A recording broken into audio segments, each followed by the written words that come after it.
Hey Narendra, I've been thinking a lot about communication lately. It seems like such an important skill in our personal and professional life. What do you think are foundation of effective communication? Absolutely, Hilman. Communication is crucial. I believe that one of the key foundation is active listening. When we truly listen to what someone is saying, it shows respect and help us understand their perspective better.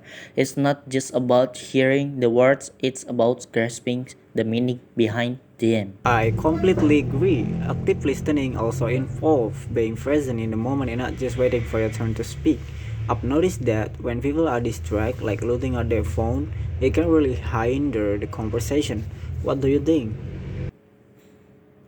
Definitely, being fully present is essential. It allows us to pick up on non-verbal cues as well, which can convey so much more than words alone. For instance, if someone is speaking passionately but their body language seems closed off, it can create a confusion about their true feelings. That's a great point. Body language plays a significant role in how our messages are received. Eye contact, facial expression, even postures can reinforce what we were saying or contradict it if we're not careful. Exactly. And speaking of awareness, clarity is another essential element of effective communication. Being clear and concise in our message helps prevent misunderstandings. It's important to express our thought in a way that others can easily grasp. I think it's important to be aware of our own body language as well. Yes, I've found that using simple language and avoiding jargon can make a big difference, especially when communicating with people from different backgrounds or fields. Tailoring our message based on who we're speaking to is crucial. That makes perfect sense. And let's not forget about empathy. Understanding and acknowledging the feeling of others can foster a deeper connection and make conversation more meaningful. When they empathize with someone, it builds trust and encourages openness. Absolutely. Knowing your audience is key. What works for one person might not work for another. For example, when I'm talking to my colleagues in a professional setting, I tend to be more formal and structured compared to when I'm sitting with friends. So true. For instance, if someone is upset about situation, acknowledging their feeling by saying something like, "I can see that it's really bothering you," can go a long way in making them feel heard and understood. Right. Empathy allows us to respond directly instead of reaching impulsively. It creates a safe space for open dialogue, which is crucial for effective communication. I think it's important to validate other feelings even if we don't necessarily agree with them.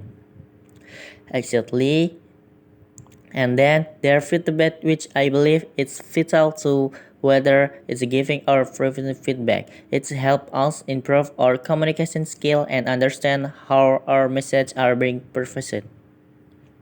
Great idea.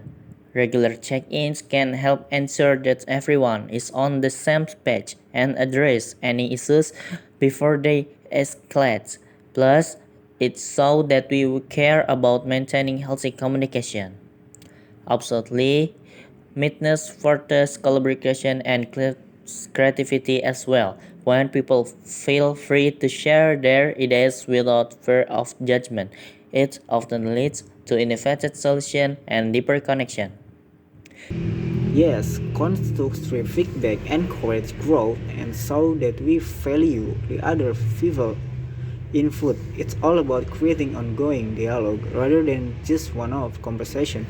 I think regular checks-in can help facilitate this process. Yes, and let's not forget the information of patience in communication too. Sometimes conversation take time to unfold, especially when discussing complex topics or sensitive issues. Exactly. So, what do you think we can do practice that practically in our daily interaction? Those are excellent ideas. We could often roleplay different scenarios where we practice giving and receiving feedback constructively. That way, we can build all confidence in these areas. Definitely.